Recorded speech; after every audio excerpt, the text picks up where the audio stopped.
Ever wonder how nobody teaches you how to apply? It's like tech season. The chosen ones will just figure it out. But not today. I'm going to be breaking it down for everyone. So do stick around because I'm going to be doing a live demo right at the end.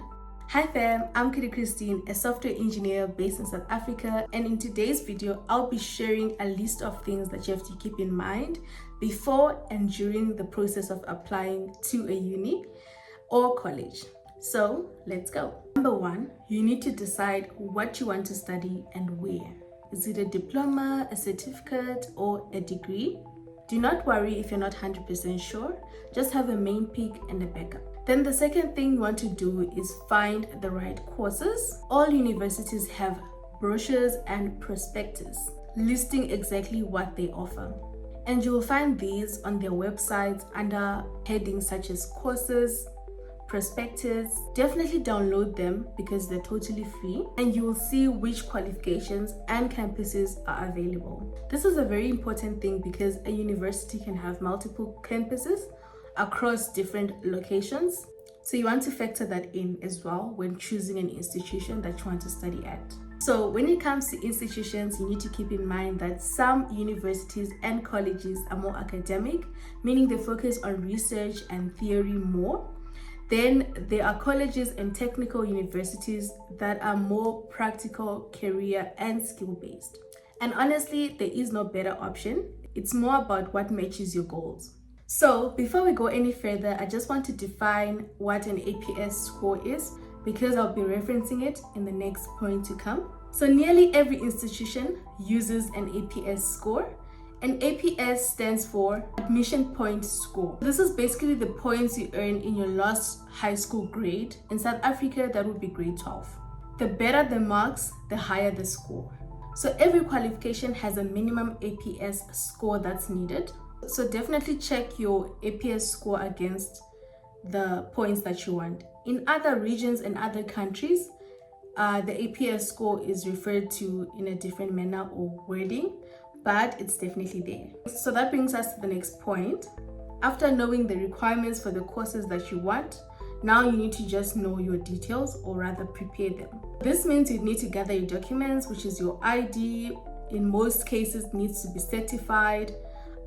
Certified means you would have gone to an institution as well, like a police station, to get it verified against an original copy. Latest school results, proof of residence, an email, a working email. This is very important because most institutions communicate to the students via an email, and also have a working cell phone number or cell number. Then you also need to keep in mind, if you're applying and you're under 18, in most cases you would need to also have your guardian's details or your parents' details. So the person who will be responsible for your tuition fees and just responsible for you as a whole. So in the case of the guardians, you'd need documents like their ID, also in most cases certified, their pay slips, their bank statements, proof of address, and the relationship you guys have, whether it's father and daughter, or basic details like that. Then our next point, I think we're on number 4, you need to be strategic with your time. One thing about university or college applications, they don't have to be completed in one setting. So do take your time, but not too much. I would suggest to plan for about 3 days to start and complete your application. If you're applying to 3 universities, then 3 days would also be enough because they are the same documents that you're going to be applying with on every other application form. So the reason why I say take your time is because rushed and blurry images and scans are a bad idea. But if it's the only thing that you have, say the bank statements are like that, there's nothing you can do, of course. Just go ahead and apply and hope for the best. So number 5, you need to plan with deadlines in mind. Each university and college has opening and closing dates for all their applications for the different faculties that I have. If you miss those, you definitely have to wait for another year. But if your case is somewhat understandable, you may try to just maybe send an email to the administration or administrators, they could possibly help. And at this point, I also just want to emphasize that if you are planning to study in another country, that means you would be an international student, you need to apply way in advance. So applications ideally would open maybe around March and maybe close in August, September. So that gives you a lot of ample time. So if you are an international student or you're planning to be an international student, do apply as soon as it opens, because you need to now use the acceptance letter or the conditional acceptance letter to apply for a study visa, because you definitely need a study visa or some sort of a visa to stay in the country that you'll be studying in, unless you are planning to do online studies. And with the acceptance letter, you'd also need it to apply for things like medical aid, accommodation, because study visas don't take 2 days or so. They can take a little bit of time. So yeah, so you've now gathered all your documentation, and you have also just decided on what courses you want to apply for and where. Then now you'd need to do the actual application. Luckily, nowadays in this modern world, there are a lot of institutions that are making use of online applications. Some are still I'd call them manual. You have to go to the actual campus to submit your form and your documents, but most of them are now online. So for all applications, you would need to search for the institution. On their website, they should have an apply button, and it will tell you how applications are done, whether you need to go to a certain campus or a certain location, or you need to submit online. So for online applications, you click the apply button or a related button. You would now need to create your account. Once you've done that, the online applications are quite intuitive, so you just need to follow the instructions. They'll ask you to put in your basic details like your name, surname, ID number, country of origin, when you're planning to study, what you're planning to study, address, guardian details if you're under 18, and etc, etc. So just follow the instructions on the screen. So you save as you go. Do not make the mistake of submitting when you're not too sure if you've filled in everything or the things that you've uploaded are the right documents. So yeah, take your time, save if you're tired, come back the next day. Hence, I had said 3 days would be adequate for an application. Then we go to our next point. It's highly suggested and highly recommended that you apply to multiple institutions, due to the fact that if one application rejects you, you've got other institutions that you would have applied to that you can still bank on. So it's definitely a good protection measure. Then the last part, once you're now sure that, okay, I've now applied to multiple institutions, you now track your applications. So to do this, recall I had mentioned that you need a working email address and a working cell phone number. Usually they communicate to you via those, whether you are rejected or you've been accepted. But don't just bank on your email and your cell phone number. Regularly log in, because you'd have created an account, to check how far your application is. This is a very important step. Remember, no news doesn't mean it's a rejection. You just keep checking and you keep waiting. So do stay tuned, subscribe, because I will be making a video on what you can do after submitting your applications. So now let's put all the things that we've just learned into practice. Let's go to our live demo. Hi all, so I'm going to be doing the demo now. So the first thing you'd want to do is to navigate your favorite browser. In this case, I'll be using Google Chrome. You can use Safari, Firefox, Microsoft Edge. So the first thing you'd want to do is to decide what you want to study. At this point, you would have done your research on YouTube, on Google, talk to certain people to just understand what you'd be keen on studying. So to cut time, in this case, we are interested in studying computer science, right? The second step now is to consider or decide where you'd want to study. Are you planning on studying in another country? Are you planning to study in the country that you're in? So let's cut the chase. In this case, I've now decided that I am interested in studying at the University of Free State. So University of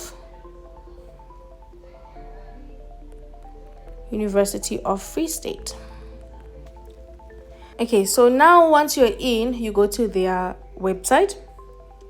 You first need to check if they even offer the course that you're interested in or the qualification that you're interested in before you even start the application process.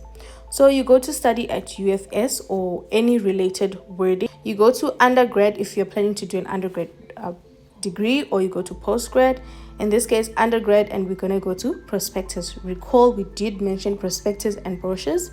So a prospectus looks something like this. It's usually in PDF form because it's quite long.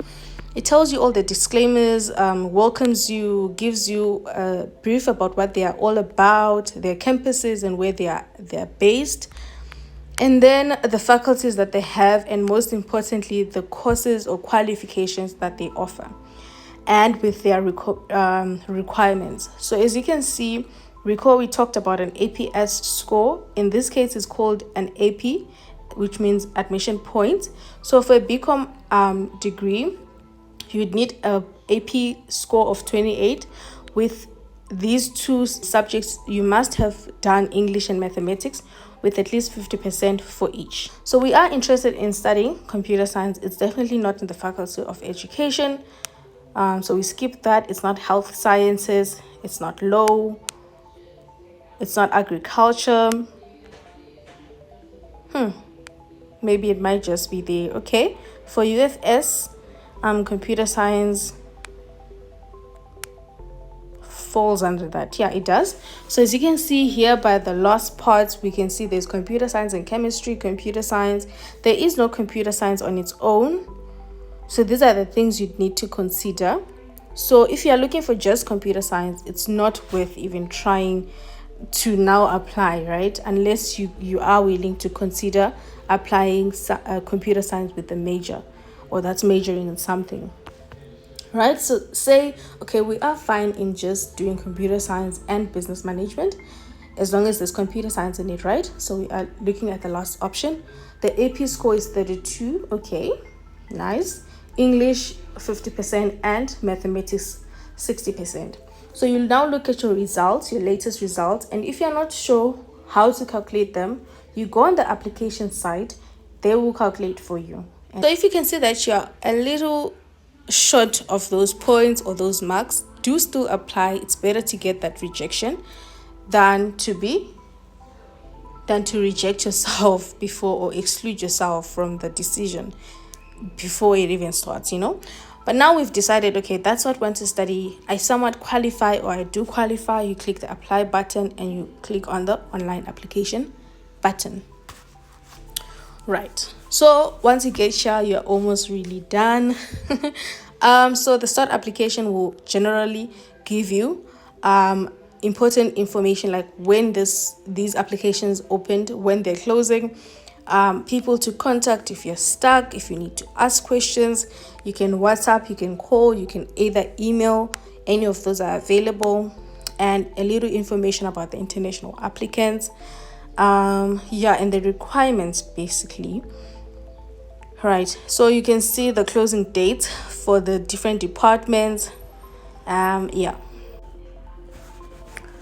yes, if you're starting the course or career path from scratch, you'd want to go to undergraduate, if not postgraduate. So undergraduate we're going with that for now. And as you can see, it's very intuitive. Step number 1, we already started the application. We read the relevant information or the important information. Step number 2 is selecting the relevant information as well. In this case, you can see that all the required fields, or the ones that you have to fill in, have an asterisk or that red star mark on them. So are you an international student? No, I'm not. Matriculant year, I matriculated in 2018. And then it will ask you for the certification type. I did an NSC, so National Senior Certificate, and the highest grade that I have achieved now is grade 12. So those are the results I'm going to be mentioning, right? But if you're still in grade 12, you now need to use your grade 11 results. When I applied, I used my grade 11 results, right? So you're now going to add all your results one by one. So say accounting, I'm just gonna be clicking because I need to finish this application as quick as possible.